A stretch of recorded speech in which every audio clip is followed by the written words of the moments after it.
Dymunwn Nadolig Llawen, Dymunwn Nadolig Llawen. O, helo. Dwi'n ymarfer ar gyfer cyngerdd y Nadolig. O, ryswch fy nhid.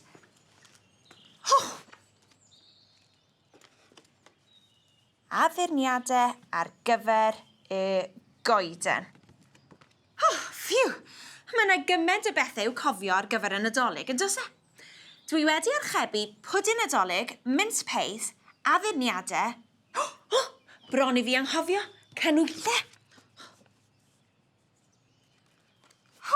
Dwi bob tro'n rhoi canwyll yn y ffenest ar noswyl Nadolig. Mae golau canwyll mor bert. Ac mae'n helpu Siôn Corn i ddod i hyd i'n tŷ ni. Hei, mae gen i stori arbennig am ganwyllau Nadolig. Hoffech chi eich clywed hi? Wi'n caru adrodd stori.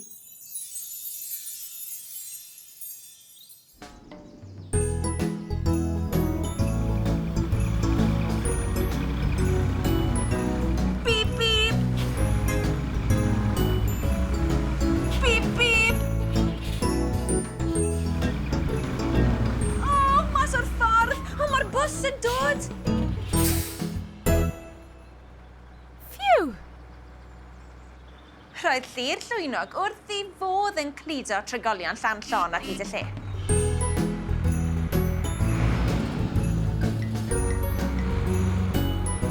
Ac adeg y Nadolig, roedd y bws yn llawn parseli o bob math hefyd. Pwdin Stolig, slediau. Dwi wrth y modd yn mynd fel y gwynt ar fy sled. Hi chi? Wii! Ac roedd llwythi a llwythi o ganhwyllau. Rhai coch, rhai melyn, rhai trwchus, rhai tenne. Dyna oedd pawb yn Llanllon yn ei rhoi ar eu coed Nadolig. Ie, wir, dim byd ond canhwyllau. A seren ar y top wrth gwrs. Seren! Mae'n rhaid i fi gofio gwneud seren ar gyfer fy nghoeden. Seren arian gyda glitter sgleiniog.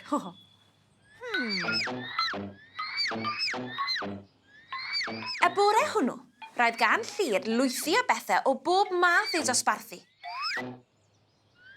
Gan gynnwys bocs o ganhwyllau i Pwsi Meri mew. Ha bocs o beli ping-pong yn anreg Nadolig i'r cathod bach. Bydd e'n cymryd trwy'r dydd a thrwy'r nos i mi ddosbarthu rhain i gyd. Chneidodd Llyr. Ond i bai... Dechreuodd Llyr gyfarth. Haw!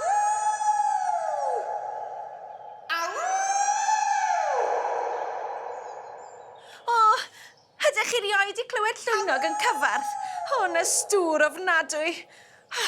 Ond dyna sut mae llwynogod yn galw ar ei gilydd. A phwy ddaeth ar wyb o ochr arall y cwm, hon ffrindiau gorau Llyr. Siôn a Sally. Nes ti alw? Meddai Siôn. A disgwyl fel bod ti angen help, ychwanegodd Sally. A chyn pen dim, roedd y tri ffrind wedi llwytho'r bws a bocsys. A bant â nhw.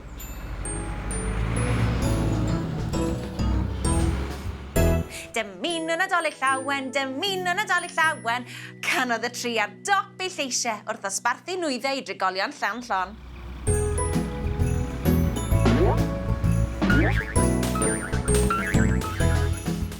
Roedden nhw'n joio cymaint ac yn canu mor uchel. Wnaethon nhw ddim sylwi ar y bocs o ganhwyllau yn disgyn oddi ar do o bws ac i mewn i'r goedwig. Phew, meddai Llyr ar ddiwedd y dydd.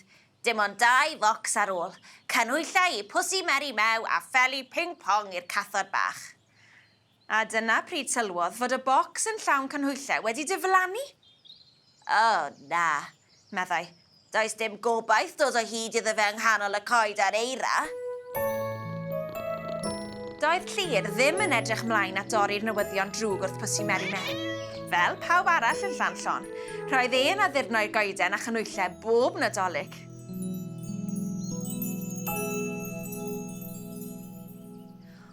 Wel, falle, llwn ni wneud addurniadau eraill, cynigiodd Sally. Ond mas o beth? Holodd Siôn. dim ond y peli ping-pong sydd ar ôl. Edrychodd y tri ar y peli ping-pong, can feddwl yn galed sut i ddatrys y broblem.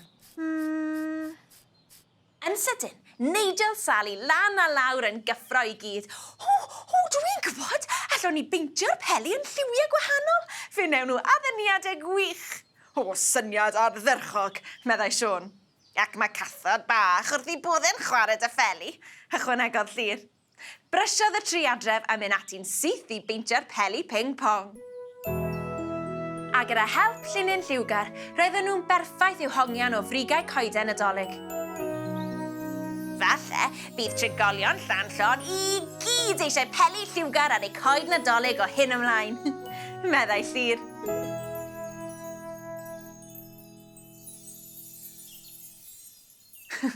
Pwy a wyr?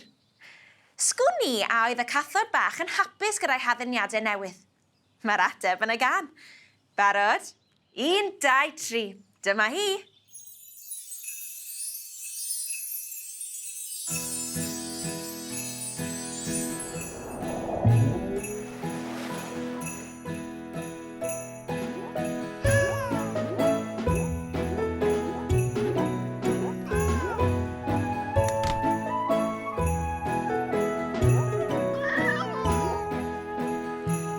Dymunwn Nadolig Llawen, Dymunwn Nadolig Llawen, Dymunwn Nadolig Llawen, a blwyddyn newydd dda.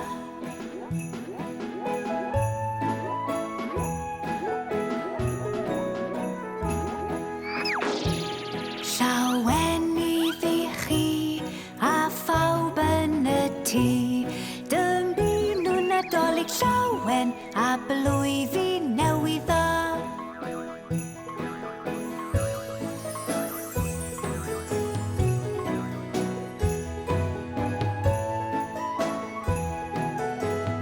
Beth am ganu eto?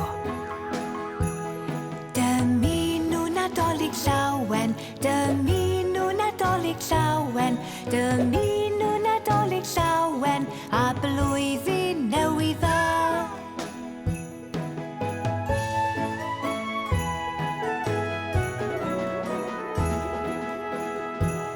Llawen iddi chi, a phawb yn y tŷ. Dymunwn Nadolig Llawen, a blwyddyn newydd dda. Dymunwn Nadolig Llawen, a blwyddyn newydd dda.